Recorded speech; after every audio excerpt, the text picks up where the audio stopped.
My dear friends, welcome in vision chemistry classes. आज की class में पढ़ेंगे कक्षा 10वीं विज्ञान के विद्युत वाले चैप्टर से प्रश्न प्रतिरोध, रेजिस्टेंस।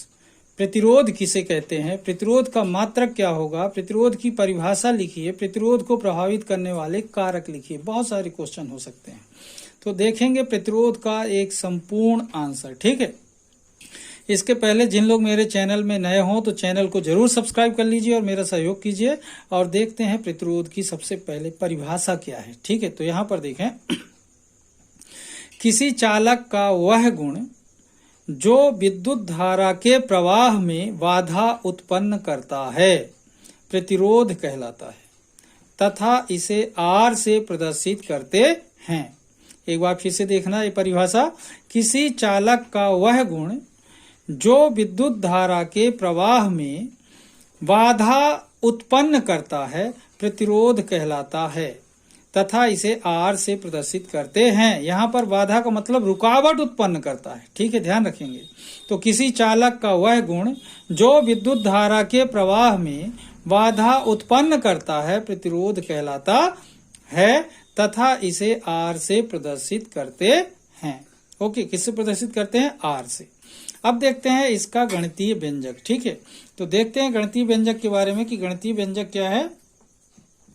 अब देखिए, यहां पर देख रहे हैं गणितीय व्यंजक के बारे में। तो यहां पर देखिए, माना कि किसी चालक में I एम्पियर की धारा प्रवाहित होती है तो उसके सिरों के मध्य विभवांतर भी उत्पन्न होता है। माना कि किसी चालक में I एम्पियर की धारा प्रवाहित होती है तो उसके सिरों के मध्य विभवांतर भी उत्पन्न होता है। यदि चालक का प्रतिरोध R हो तो R बराबर V अपान I। ठीक है, यहाँ पर देखें, R प्रतिरोध है, V क्या है? विभवांतर है, I क्या है? विद्युत धारा है। ये कहाँ से आया? ओम के नियम से आता है। ठीक है, किससे आता है? ओम के नियम से आता है। R बराबर प्रतिरोध बराबर विभवांतर बटे धारा। मतलब कहने का मतलब विभवांतर भी है और I क्या है? एम्पियर मीन्स विद्युत धारा। तो R बराबर क्या हुआ? V अपान I, जो कि कहाँ से मिला अपन को? ये मिला ओम के नियम से। इस तरीके से गणितीय व्यंजक देखा कि आपने मान लिया कि माना कि चालक में I एम्पियर की धारा प्रवाहित होती है तो उसके सिरों के मध्य विभवांतर भी उत्पन्न होता है। यदि चालक का प्रतिरोध R हो तो R बराबर V अपान I। ये इसका गणितीय फार्मूला हो गया। ठीक है, अब देखते हैं प्रतिरोध का मात्रक क्या होगा। ठीक है, तो देखते हैं प्रतिरोध का मात्रक। ठीक है, अब यहां पर देखें प्रतिरोध का मात्रक देख रहे हैं। प्रतिरोध का मात्रक देखें, R का मात्रक बराबर V का मात्रक बटे I का मात्रक। यहाँ पर देखें, ये मान किस में रख रहे हैं अपन? ये जो फार्मूला अपन ने देखा अभी, इसका गणितीय व्यंजक, इसी में मान रखना है। R का मात्रक बराबर V का मात्रक अपान I का मात्रक। मात्रक मतलब इकाई। ठीक है, किस में नापते हैं R को। ठीक है, तो R का मात्रक बराबर V का मात्रक बटे I का मात्रक। यहाँ पर फिर से देखें, R का मात्रक बराबर वोल्ट अपान एम्पियर। वोल्ट किसका मात्रक रख दिया अपन ने? V का मात्रक रख दिया। एम्पियर किसका मात्रक रख दिया?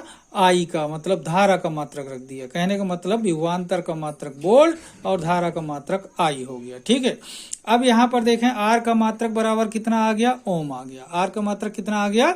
ओम आ गया। ठीक है, मतलब कहने का यह है कि वोल्ट अपान एम्पियर बराबर होता है ओम। ठीक है, अब आप देखेंगे यहाँ पर कि अतः R का SI मात्रक ओम, यहाँ शब्दों में लिखा है और अंग्रेजी में भी ओम कैसे लिखते हैं, तो अतः R का SI मात्रक ओम OHM होगा, जिसे ये निशान है ना, जो इस निशान के माध्यम से संकेत द्वारा प्रदर्शित करते हैं। ठीक है, इस तरीके से हमें क्या पता चला कि प्रतिरोध का जो SI मात्रक है क्या होगा?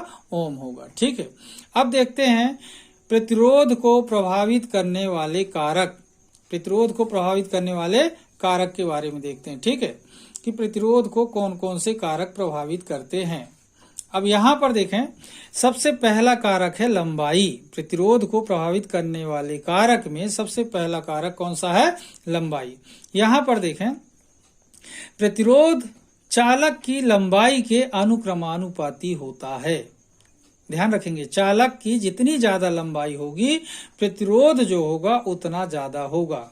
प्रतिरोध चालक की लंबाई के अनुक्रमानुपाती होता है, अर्थात R समानुपात L, या समानुपात की जगह अनुक्रमानुपात कह सकते हैं। अनुक्रमानुपात और समानुपात का मतलब एक ही होता है, तो R समानुपात या अनुक्रमानुपात L।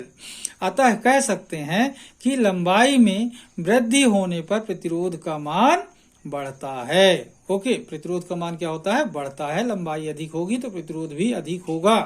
अब सेकेंड फैक्टर देखते हैं, दूसरा कारक, वो होता है क्षेत्रफल। दूसरा कारक क्या होगा? क्षेत्रफल। ठीक है, यहां पर देखें, क्षेत्रफल के बारे में देखते हैं। प्रतिरोध का मान चालक के अनुप्रस्थ काट के, ध्यान देंगे, प्रतिरोध का मान चालक के अनुप्रस्थ काट के क्षेत्रफल के व्युत्क्रमानुपाती होता है, अर्थात R व्युत्क्रमानुपात 1/A। यहाँ का मतलब, इसका मतलब ये हुआ कि ये कह सकते हैं कि क्षेत्रफल में वृद्धि होने पर प्रतिरोध का मान घटता है। जितना ज्यादा क्षेत्रफल होगा प्रतिरोध उतना ही कम होगा। बात समझ आ रही? क्या देख रहे हैं? प्रतिरोध का मान चालक के अनुप्रस्थ काट के क्षेत्रफल के व्युत्क्रमानुपाती होता है, अर्थात R व्युत्क्रमानुपात 1/A। ठीक है, अतः कह सकते हैं क्षेत्रफल में वृद्धि होने पर प्रतिरोध का मान घटता है। अब देखते हैं अगला कारक, पदार्थ की प्रकृति। अगला कारक क्या देख रहे हैं? पदार्थ की प्रकृति। पदार्थ की प्रकृति भी प्रतिरोध को प्रभावित करती है। पदार्थ की प्रकृति भी प्रतिरोध को प्रभावित करती है, ध्यान देंगे। ठीक है, यहाँ पर देखें पदार्थ की प्रकृति। प्रतिरोध का मान अलग अलग पदार्थों के लिए अलग अलग होता है। प्रतिरोध का मान अलग अलग पदार्थों के लिए अलग अलग होता है, ध्यान रखेंगे। अलग अलग पदार्थों के लिए अलग अलग होता है, मतलब हर एक पदार्थ के लिए, सभी पदार्थों के लिए प्रतिरोध का मान सेम नहीं होता है। ठीक है, अब एक बार फिर से देखें आप पूरा आंसर। सबसे पहले अपन लोग देखते हैं, सबसे पहले क्या देखा था अपन ने? परिभाषा देखा था। यहाँ पर देखें, सबसे पहले क्या देखा था? परिभाषा देखा था अपन ने कि प्रतिरोध, यहाँ पर देखें, किसी चालक का वह गुण जो विद्युत धारा के प्रवाह में बाधा उत्पन्न करता है प्रतिरोध कहलाता है, तथा इसे R से प्रदर्शित करते हैं। इसके बाद गणितीय व्यंजक देखा था। तो गणितीय व्यंजक क्या देखा था? यहाँ पर देखें आप लोग कि माना कि किसी चालक में I एम्पियर की धारा प्रवाहित होती है तो उसके सिरों के मध्य विभवांतर भी उत्पन्न होता है। यदि चालक का प्रतिरोध R हो तो R बराबर V/I। इसके बाद क्या देखा? प्रतिरोध का मात्रक। प्रतिरोध का मात्रक देखें, प्रतिरोध का मात्रक क्या देखा? R का मात्रक बराबर V का मात्रक बटे I का मात्रक। R का मात्रक बराबर वोल्ट/एम्पियर, R का मात्रक बराबर ओम। अतः R का SI मात्रक ओम होगा, जिसे ये निशान द्वारा प्रदर्शित करते हैं। अब देखते हैं प्रतिरोध को प्रभावित करने वाले कारक। तो उसमें सबसे पहला कारक देखा था लंबाई। पहला कारक कौन सा देखा था? लंबाई। प्रतिरोध चालक की लंबाई के अनुक्रमानुपाती होता है, अर्थात R अनुक्रमानुपात L। अतः कह सकते हैं कि लंबाई में वृद्धि होने पर प्रतिरोध का मान बढ़ता है। इसके बाद देखते हैं क्षेत्रफल, दूसरा कारक। यहाँ पर देखें, क्षेत्रफल दूसरा कारक देख रहे हैं। देखिए, प्रतिरोध का मान चालक के अनुप्रस्थ काट के क्षेत्रफल के व्युत्क्रमानुपाती होता है, अर्थात R व्युत्क्रमानुपात 1/A। ए क्षेत्रफल है, अतः कह सकते हैं क्षेत्रफल में वृद्धि होने पर प्रतिरोध का मान घटता है। अब देखते हैं अगला कारक है पदार्थ की प्रकृति। ठीक है, तो पदार्थ की प्रकृति देखें। पदार्थ की प्रकृति, यहाँ पर देखिए, पदार्थ की प्रकृति प्रतिरोध का मान अलग अलग पदार्थों के लिए अलग अलग होता है। इस तरीके से देखा आपने प्रतिरोध किसे कहते हैं, प्रतिरोध की परिभाषा लिखिए, प्रतिरोध का मात्रक लिखिए, प्रतिरोध का गणितीय व्यंजक लिखिए, प्रतिरोध को प्रभावित करने वाले कारक लिखिए। इस तरीके से कोई सा भी प्रश्न आएगा आपसे जरूर बनेगा। वीडियो को देखिए, बने रहिए वीडियो में, पूरा वीडियो देखिए और सीखिए प्रतिरोध के बारे में। ठीक है, आज की क्लास को मैं यहीं पर समाप्त करूंगा। जिन लोग मेरे चैनल में नए हों तो चैनल को जरूर सब्सक्राइब कर लीजिए और मेरा सहयोग कीजिए। तब तक के लिए धन्यवाद। जय हिंद, जय भारत।